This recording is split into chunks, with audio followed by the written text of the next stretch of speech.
With the PlayStation 5 and Xbox Series X both officially having their lines firmly drawn in the sand, things don't seem to be looking too good for the Nintendo Switch that's been tearing booty around the backyard since 2017, since it's mostly going to be relying on ports and re-releases to hold the fort down, and it doesn't exactly help that finding the console in stores is relatively hard to do either. But despite how impressive and enticing the PS5 and Xbox Series X may be, I think Nintendo is not only going to survive the foreseeable future, but I actually think they're going to do quite well. How is that, you ask? Well, sit back in your most luxurious bar stool, press the subscribe button if you haven't already, and allow me, the world's least intimidating bouncer camera in all one word, to tell you how the Nintendo Switch is going to compete with the PS5 and Xbox Series X in 2020 and beyond.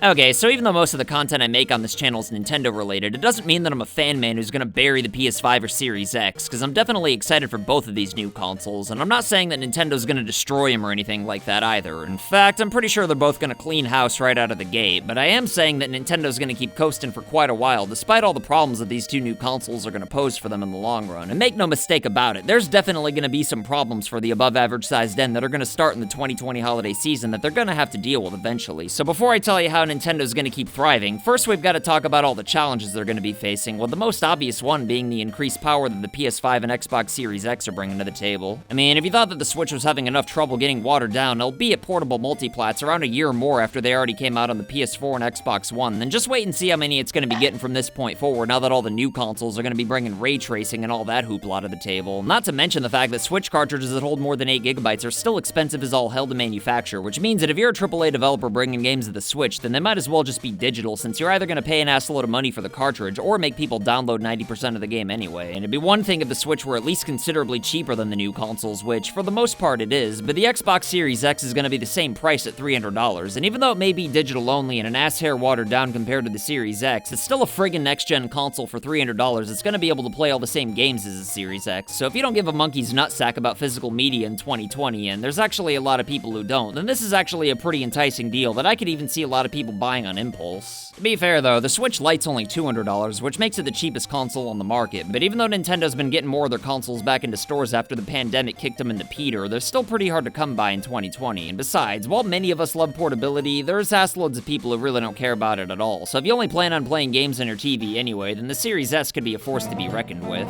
Luckily for Nintendo, and even Sony though, Microsoft's already made it crystal clear that the Series X isn't going to have any exclusives for the first 2 years, which is kinda nice of them to consider the Xbox One owners, I guess, but also kinda stupid from a business standpoint if you ask me, because all it does is tell the consumers that they don't need to buy the Series X, whereas Sony on the other hand is already touting tons of games that are going to be exclusive to the PS5 in the near future that are going to take advantage of the new hardware. So when you compare these brand new next-gen AAA games to older re-releases like Pikmin 3, Mario 3D All-Stars, and Mario 3D World, it's not looking too good for Endog, even though the cheaper PS5 model still costs $100 more than the more expensive Switch model. Nintendo's reasoning for not having more original software mostly comes down to the PBR virus interfering with their game development, but considering how many games are coming out to the other consoles, I kinda think they might just be saving the newer games until the pandemic's over and Switches are more readily available. Either that, or Nintendo realizes that the PS5 and Series X launches are gonna be the talk of the town over the holidays no matter what, and figure that they might as well save their big guns until the hype dies down a bit, which would explain why they chose March in particular to be the last month for Super Mario 3D All-Stars to be on sale. Man, after all, Nintendo's not gonna have very many games for an extended period of time, whether it be intentional or not, then the next best thing they could do would be to let some of their classics carry the load, because the fact that Nintendo's been so weird about releasing games from the 64, GameCube, and Wii era onto the Switch kinda makes people want them even more, which is why the game's selling out the ass and will continue to for as long as it's on sale. Even though Pikmin 3 and Mario 3D World aren't gonna get the nostalgia boost, the fact is that of the 62 million plus Switch owners in the world, only about 6 million of them at most have ever even played Super Mario 3D World, and way fewer played Pikmin 3. So given that these games are brand new to well over 50 million people, as well as the fact that some of those 6 million people will want to play these games again, along with the extra content that's been added to them, I'd say that they're almost gonna sell as well as they would have if they were brand new games entirely. And while Hyrule Warriors Age of Calamity might not be the most groundbreaking game in the history of the world or anything like that, it's still a canonical prequel to Breath of the Wild that I'm sure is still gonna be pretty fun in its own right, even if it is a spin-off, and there's probably some more goodies coming that we don't even know about yet at the time of this recording, even beyond everything that was announced announced in the September 17th partner showcase. Plus, it's still pretty likely the Smash Ultimate's gonna get a new character that's probably gonna melt the internet like all the other ones did. And it's not like Smash, along with Mario Kart, Animal Crossing, and plenty of other games aren't gonna keep ripping ass during the holidays, especially if people are having trouble getting their hands on the new consoles. So suffice to say, I think the Switch has got enough trees planted in the ground to where it's gonna be doing just fine for a while, despite how outdated and underpowered the hardware may be, even if these extra limitations mean that the console's gonna have even fewer third-party multiplats than they've been getting so far. Man, after all, it's a portable Nintendo console, and outside of the initial launch window of the 3DS, the below-oversized end's always done really well with those, even alongside much stronger hardware from Sony and Microsoft, and I don't expect that to change when their dedicated handheld happens to be the only one on the market. At least not anytime soon anyway, because don't get me wrong, I can't stress enough that the Switch's lack of power is definitely gonna become more and more of a problem as time goes on, regardless of its portability. I just think that thanks to its 3.5-year head start in the 9th console generation, it's got a good while before Nintendo actually has to do something about it and upgrade their hardware, which I'd imagine will be the Switch's actual successor in a few more years rather than a Switch Pro or something like that. But until then, the new consoles are gonna be starting from scratch and are gonna have to build an install base, which will take a little while, especially when they're hard to find in the beginning. There's also a pretty good chance that all the Switch owners who don't get a PS5 or Series X, whether it be because they can't find one, can't afford one, or just plain don't want one, decide to pick some Switch games up instead. The PS5 might have better new exclusives, but both versions of the console, as well as the actual games, are still more expensive than the Switch, whereas the watered-down Xbox Series X might be the same price as the Switch, but the Switch Lite will still be the cheapest hardware on the market, and along with the Series X, it's not gonna have any exclusive games for at least 2 years, and just like the PS5, it's also gonna lack portability, so I firmly believe that there's still gonna be room on the market for the Switch for at least a few more years beyond 2020, just as long as Nintendo keeps notable first-party games coming once they're ready to stop relying on re-releases to carry the load, which, for the record, I think is gonna be around March or April 2021. But anyway, what do you think? Is the Switch's lack of original games gonna be enough to survive against the PS5 and Series X for the foreseeable future, or do you think Nintendo's got enough momentum with re-releases to power through until they can get more first-party games out? Either way, let me know what you think in the comments down below, and as always, I'll try my goddamnedest to respond to everybody at some point. Let me tell you, if there's two people who make excellent next-gen consoles that give Nintendo a run for its money, then it'd definitely be today's patrons of the day, Alejandro Thomas and Austin Garcia.